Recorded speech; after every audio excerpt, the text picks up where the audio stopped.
Hello，大家好，我係 A 仔啊。接落嚟呢條片啦，同大家講講兩則嘅活動嘅預告啦。包括係會有星秀啦，同埋星夢嘅歌手嘅。星秀嘅離我哋最近啦，1月30號就有星秀亞軍柯宇飛出席 Mirror Steps 嘅呢個新春音樂會嘅。同大家簡單去睇睇啦，柯宇飛都有佢嘅第一個 job 啦。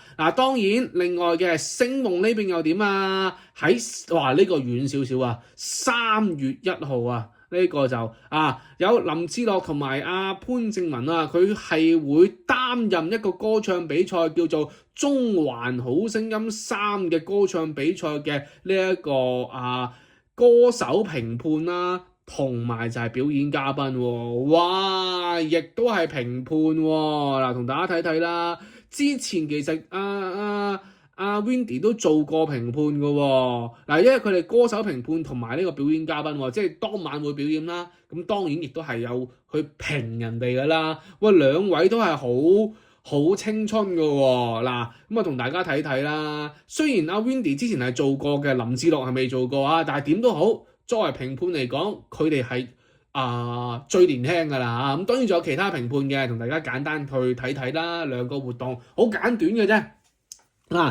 先睇嚟我哋近少少嘅星秀呢一邊先啦，因為始終星秀呢一邊咧，我之前都有同大家講嘅，陸續都有譬如子貝又接 job 啊，又同周志康又去接 job 啊，有個同周志康嘅活動啦，亦都有Ryan 啦，之前又同坤哥同埋麥玲玲佢哋出席一個新春嘅一個花展嘅一個活動啦，咁其實都陸續去接 job 嘅，陸續俾佢哋去出去接 job 嘅，咁睇下啦，今次輪到亞軍嘅柯宇飛都有工作機會俾到佢哋啦出咗啱啱出新歌嘅咋柯宇飛，馬上啦，咁佢亦都有個活動啦，就係呢一個嘅喺Mirror Steps 嘅新春音樂會啊，佢係咁樣同大家簡單去介紹一下啦。1月30號起連續3個星期五下午嘅5點半到7點喎。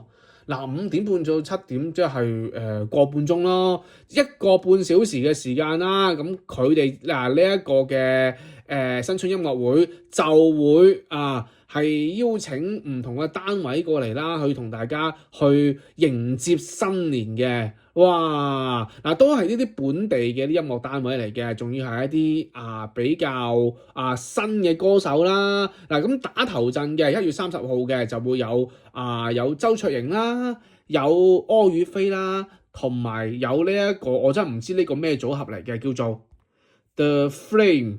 呢個組合係未聽過、未見過，可能都係好新㗎啦。咁當然你柯宇飛都好新啫，係嘛？啱啱先2026年嘅新人啫，都好新嘅，所以其實都係新人嚟嘅。但係周卓盈我聽過㗎啦，其實周卓盈有見過下佢啲歌嘅，咁但係就真係你話人真係冇乜點認得啊。咁點都好啦，總之你全部理解為都係揾新人啦。咁之後嘅2個星期啦，都會有更多本地嘅新晉音樂人為大家去獻唱嘅。都係揾啲新晉音樂人呢個活動介紹係咁樣嘅。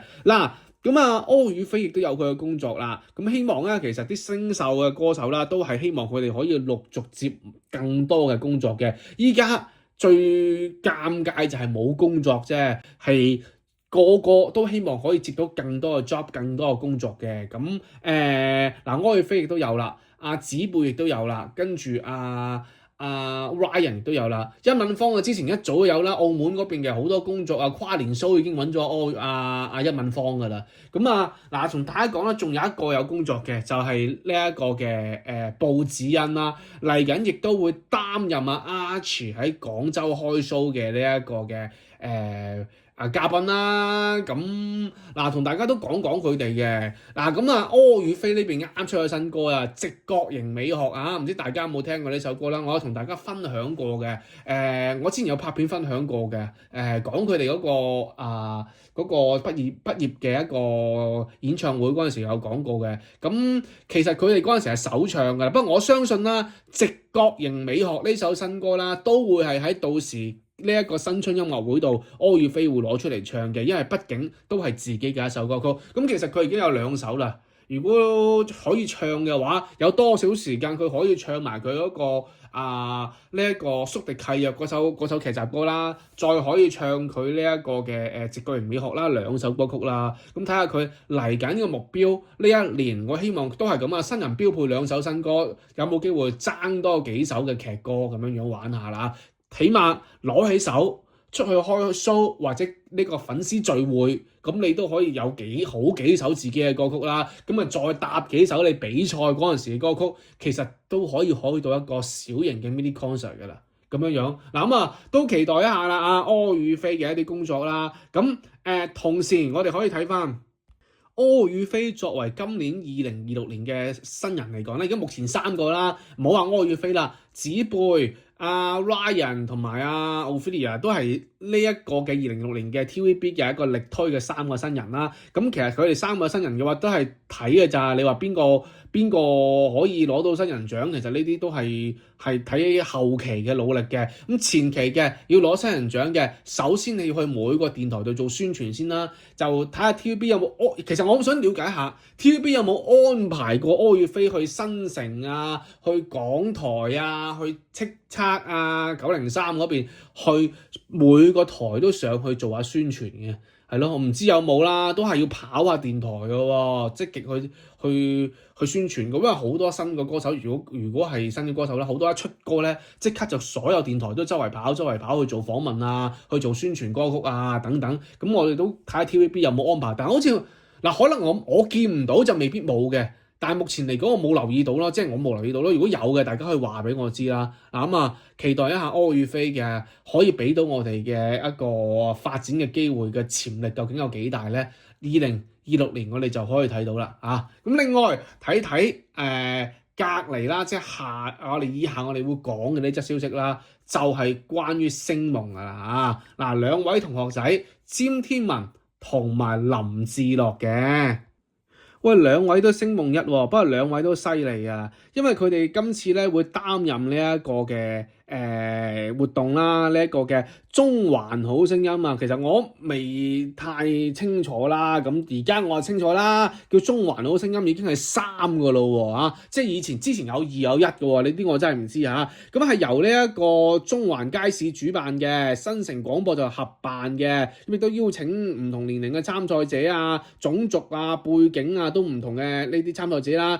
總之你熱愛唱歌嘅，你可以喺走到嚟台前唱出屬於你嘅聲音嘅，一個舞台，一首歌，一把聲，哇，個 slogan 係咁樣噶咁我睇翻啦，今次嘅話咧，詹天文同埋林志樂咧，佢係做歌手評判啦，咁同埋係表演嘉賓嘅。佢哋嘅出場時間咧，就會係擺到落去佢哋嘅呢一個活動嘅3月1號啦，決賽日嗰度佢會係現身嘅。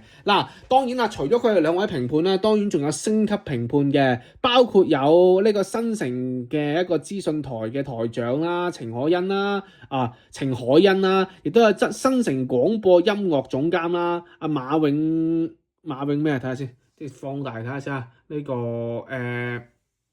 馬永玲張圖有少少蒙另外亦都有資深嘅歌唱導師啦，蘇珊老師啦，亦都有星格流行音樂學院嘅創辦人啦，高晨慧啦，呢個都識啦，大家都知道噶啦呢啲就星級評判，但係詹天文同埋林志樂就係呢一個嘅歌手評判即係其實你話佢哋嘅表演，其實佢哋都係表演嘉賓嚟嘅，咁佢哋會到時現場表演啦。其實表演嘉賓呢個我哋都唔係話太過關心歌手評判先係我哋關心嘅，因為之前其實都好大個迴響嘅，因為之前嘅話咧，詹天文係第一次做評判㗎，唔知大家仲記唔記得啦？佢有做過一次㗎，嗰個活動我都有分享過㗎。佢嗰次係喺西貢區嘅正向人生歌唱比賽2025嗰度去擔任呢一個評判嘅歌唱嘅評判嚟㗎。哇！當時未滿20歲就係佢首次做評判，今次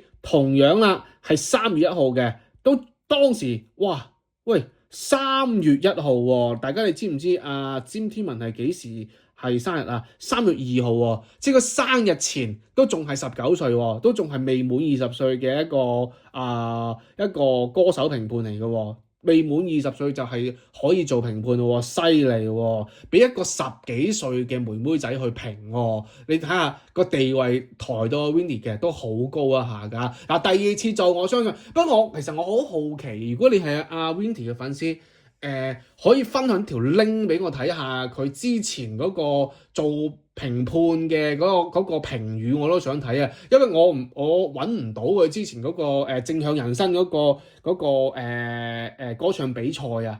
嗰個嘅一個阿 Windy 唔知有冇現場嘅片可以睇下咧，我都想睇睇啊，但我真係未睇過。咁啊，如果大家有嘅話咧，可以喺留言區啊，我其實唔介意大家分享啲 link，可以你分享點分享都冇所謂㗎。其實我都會睇嘅，希望大家可以分享一下啦，我都想睇睇啊嚇。嗱，我真係唔知 Windy 會講啲咩評語，呢個係嗱，畢竟嗱咁佢今次第二次做啦嚇，第一次雖然我冇睇過，第二次做評判啦，咁其實點都好，對於佢嚟講係喺呢個職位上面啦，叫做話係成長咗少少啦，叫做有經驗少少，經驗多過林志樂少少啦。嗱，好期待啊！咁都係啦，喺度都係呼籲大家啦，有嗰個正向人生嗰個歌唱比賽咧，大家就真係分享條 link 俾我睇睇嘅喺留言區度啊。期待啊 Windy 啊，真係都仲未滿20歲㗎，就係第二次做評審啦嚇。咁另外啦，林志樂啦都係喎，林志樂我睇睇林志樂而家幾歲先？林志樂22歲嘅啫，係啊，哇都好後生喎，22歲仔就做評判咯喎，咁你諗下啦，就有一個咁大，即係我認為都好大型啊呢個。如果你話我睇嘅話，呢個比賽可能會大型過佢嗰個正向人生噃，會唔會啊？即係嗰個。我估可能呢個會大型啲喎，因為你新城喎，係嘛？呢個中環街市主辦新城聯合辦喎，咁你話新城個台長啊，係嘛？新城嗰啲人都喺度嘅喎，咁所以我覺得呢個會大少少喎。咁佢哋揾到阿詹天文做歌手評判啦，揾到林志樂啦，某程度上都係認可佢哋嘅。呢個如果唔係揾其他人啦，係嘛？你仲要揾個咁年輕嘅去做評判喎，所以其實某程度上係重視佢哋同埋係認可佢哋嘅。咁我林志樂我真係都好後生，但係就真係唔知佢會點樣評啊。但係某程度上林志樂唱歌係 OK 嘅喎。如果你話擺翻喺星夢男仔嚟講，林志樂啊 Archie 係領先緊嘅喎。咁依家就你嘅詹天文同黃樂妍啦。如果你喺星夢女仔嗰度嚟講，姚焯菲都唔玩啦，基本上去讀書啦。咁係嘛？咁其實係錯失咗好多機會嘅。咁嚴明嘅離巢啦，而家基本上就係落咗喺阿 Windy 同埋阿黃樂妍當中嘅啫。咁當然呢個係星夢嘅咁星秀嘅又另外回事喎。咁但係而家你睇翻星秀嚟講咧，都可能但係星秀嚟講都係要慢慢睇落去，未有太多嘅睇法住，因為星秀都仲係好亂啊。咁所以其實而家主要女仔嚟講就係集中喺阿黃樂妍同埋詹天文嗰度，係叫做即係我唔係話所有嘢啊，我淨係講呢個唱功嘅，係啊，就唱功嘅就落咗去黃樂妍同埋阿詹天文度。男仔個唱功就會即係我唔計中年好聲音啦，你冇得講，你鬥中年好聲音冇得講嘅，你中年好聲音基本上好強啊，冇得講啊，係客觀同大家吹下水啦，係嘛？即係其實你而家你望下中年好聲音，其實個個都好強，冇得比嘅。嗰陣時有人同我講，有啲網民喺度討論，究竟星秀同中年好聲音有冇得比咧？其實真係冇得比。真係冇得比，因為當時又播星秀啊嘛，你又就緊接住中年好聲音3啊嘛，嗰陣時係嘛？你一望翻雨神，你望翻即係嗰啲全部都出過道㗎，雨神啊、黃渤啊，哇嗰啲全部都個個都好勁嘅，劉洋、金海個個都即係如果你擺喺後生仔嗰度，全部都魔王級別嚟嘅，即係仲要係幾級嘅魔王嚟嘅，其實你冇得，即係如果你話真係星秀同佢哋比冇得比，真係冇得比。如果係啦，即係太亂啦，咁即係唔係一個檔次嘅。如果你要比就係星秀同星夢比，咁呢仲有得比下。題外話啦，呢啲題外話開放式少少嘅，大家可以討論一下啦。你又覺得係咪真係中年好聲音強得咁犀利咧？當然我自己係好主觀睇法，我覺得係真係強得太誇張啦呢啲但係而家某程度嚟睇啦，如果你講翻後生仔呢一邊嚟睇嘅咧，真係 Windy 黃樂妍女仔嘅真係領先緊嘅，男仔嘅 Archie 同埋